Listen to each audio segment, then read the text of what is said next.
നമുക്കിന്ന് പോത്തിറച്ചിയും പച്ചക്കായയും ചേർത്ത് ഒരു കറി ഉണ്ടാക്കാം. പണ്ട് കാലത്ത് കല്യാണ വീടുകളിൽ തലേ ദിവസം ചെല്ലുമ്പോൾ പോത്തിറച്ചിയും കായയും വെച്ചതിൻ്റെയും മാങ്ങാക്കറിയും നാരങ്ങ അച്ചാറും ചേർന്നുകൊണ്ടുള്ള ഒരു കൊതിപ്പിക്കുന്ന ഒരു മണം ഉണ്ടാകും. അപ്പോൾ ഇന്ന് നമ്മൾ ആ പോത്തിറച്ചിയും കായയും ചേർത്തുള്ള കറിയാണ് വെക്കണേ. അപ്പോൾ 2 കഷ്ണം ഇഞ്ചി നന്നായി ചതച്ചെടുത്ത് അതിനുശേഷം ഒരു കുക്കർ എടുത്തിട്ട് കഴുകി വൃത്തിയാക്കിയ പോത്തിറച്ചി നമുക്ക് അതിനകത്തേക്ക് ഇട്ട് കൊടുത്തതിന് ശേഷം ഇഞ്ചി ചതച്ചതും വേപ്പിലയും കുറച്ച് മഞ്ഞൾപ്പൊടിയും കുരുമുളക് പൊടിയും ആവശ്യത്തിന് ഉപ്പും ചേർത്ത് വെളിച്ചെണ്ണ ഒഴിച്ച് നല്ലോണം മിക്സ് ചെയ്തിട്ട് നമുക്കിതൊന്ന് വേവിക്കാൻ വെക്കാം. എല്ലാം കൂടി മിക്സ് ചെയ്യുമ്പോൾ കൊതിപ്പിക്കുന്നൊരു മണം വരും. അത് മതി നമുക്ക് ഒരു കിണ്ണം ചോറുണ്ണാൻ. അപ്പോൾ പോത്തിൻ്റെ മൂപ്പ് അനുസരിച്ച് എത്ര വിസിൽ വേണമെന്നുള്ളത് നിങ്ങൾ തീരുമാനിക്കണം കേട്ടോ. ഒരു ചീഞ്ചട്ടിയിൽ വെളിച്ചെണ്ണ ഒഴിച്ച് ചൂടായി കഴിയുമ്പോൾ നമുക്ക് കുറച്ച് തേങ്ങ ചിരകിയത് ഇട്ട് കൊടുത്ത് നന്നായിട്ടൊന്ന് വറുത്തെടുക്കാം. ഇനി അതിലേക്ക് മല്ലിപ്പൊടി, മുളക് പൊടി, ഗരം മസാല, പിന്നെ കുറച്ച് പെരിഞ്ജീരകം പൊടിച്ചത് ഇതെല്ലാം കൂടി ചേർത്ത് നമുക്കൊന്ന് മൂപ്പിച്ചെടുക്കാം. ലോ ഫ്ലെയിമിലിട്ട് വേണം വറക്കാൻ, തേങ്ങ കരിയാതെ പ്രത്യേകം നോക്കണം.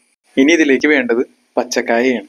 അപ്പോൾ ഏത്തക്കായ എടുത്ത് അതിൻ്റെ പടം കളഞ്ഞ് നുറുക്കി നമുക്ക് വെള്ളത്തിലേക്ക് ഇട്ട് കൊടുക്കാം. കാരണം കായയ്ക്ക് ഒരു കറയുള്ളതുകൊണ്ട് എപ്പോഴും നുറുക്കിയതിന് ശേഷം വെള്ളത്തിലേക്ക് ഇട്ട് കൊടുക്കണം. ഇനി നമ്മൾ പോത്തിറച്ചി വേവിച്ച കുക്കർ അതിൻ്റെ പ്രഷർ പോയതിന് ശേഷം തുറന്നിട്ട് നമ്മൾ ഈ അരിഞ്ഞു വെച്ചിരിക്കുന്ന കായ അതിനകത്തേക്ക് ചേർത്ത് കൊടുക്കാം.